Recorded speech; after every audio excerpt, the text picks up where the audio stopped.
Catalonia in northern Spain will hold an election this Sunday set to measure just how badly voters want their own free state. It's a wealthy region but also in heavy debt, and breaking away from Spain would mean rethinking its place in Europe. No one's having second thoughts about flying the independence flag, at least. This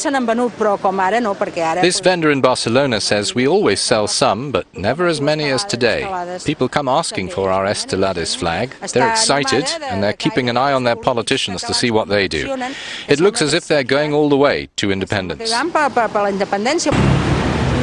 Spain has 17 autonomous regions, and Catalonia is one of the richest. Its 7.5 million people are fiercely proud of their own Catalan language. Its government has sweeping powers, including police, health and education policy, but it doesn't have all the tax decision powers it wants. It has industry and tourism, and is also geographically well placed on the Mediterranean Sea bordering France. It has historically pulled Spain along economically. Its €210 billion GDP last year made up nearly a fifth of Spain's total, and was about the same as Portugal's. The Catalans complain that they're massively subsidizing the poorer parts of Spain, funneling their taxes through the central Madrid government and not getting enough back. When the country's economy went sour, Catalonia felt the bite too. The regional government slashed public services, and people in trouble with their mortgages got kicked out of their homes here as well. More than 7,000 evictions in the first quarter of this year alone. Unemployment has reached around 23%. And the region is carrying €44 billion in debt, which is 22% of its GDP. To service that, it has taken out a loan of €5 billion from Madrid. Independence supporters are convinced that the taxes Catalonia pays to the Spanish state are the main source of its economic difficulties. The village of Gallifa is the first to rebel outright. It has paid its latest installment of taxes to the Catalan tax agency, and the mayor says if we leave the Spanish state behind, we will also leave the crisis behind.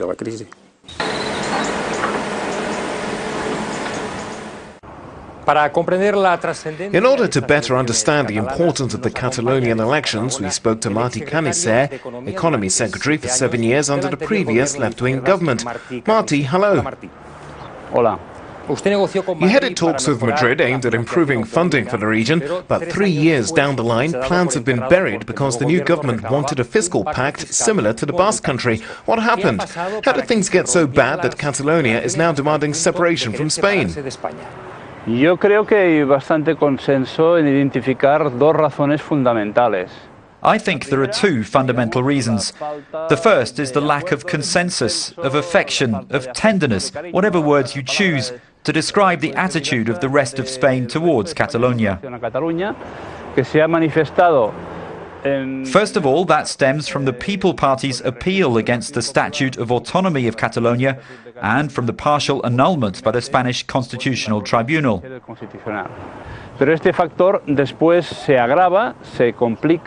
But things get more complicated when you take into account the economic crisis, which has a much greater impact on funding and the good functioning of the economy.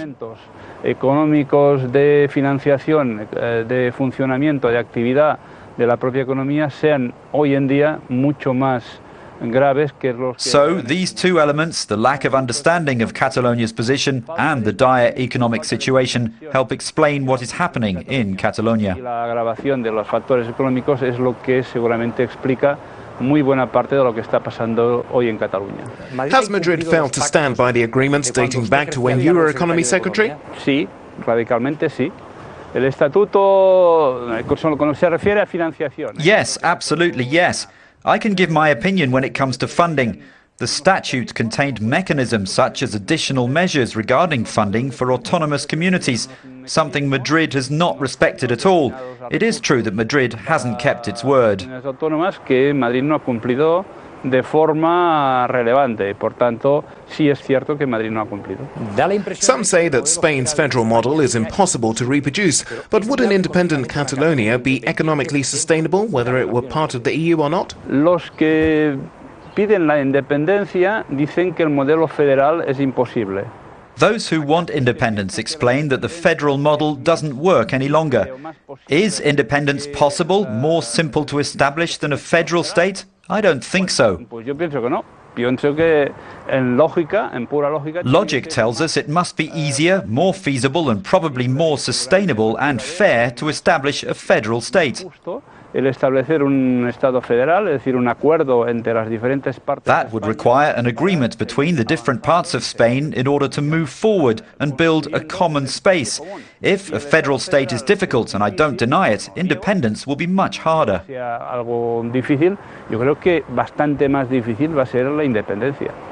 Do you fear that people in other parts of Spain will threaten to boycott Catalan products? I don't think we need to worry about that. Catalonia is relatively well exposed to the outside world. Its exports are high and growing, probably the highest in the whole of Spain.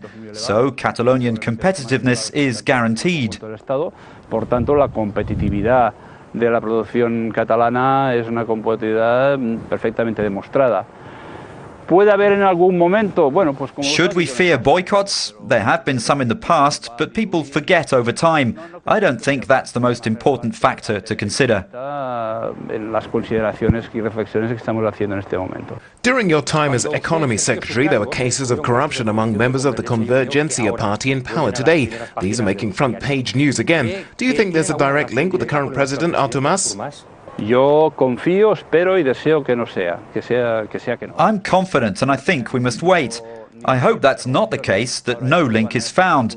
But that's up to the tribunals to decide. Justice must be done and everyone must be given a chance to defend themselves and prove their innocence. Thank you for giving us your point of view as a former member of the previous government. Adeu, gracias.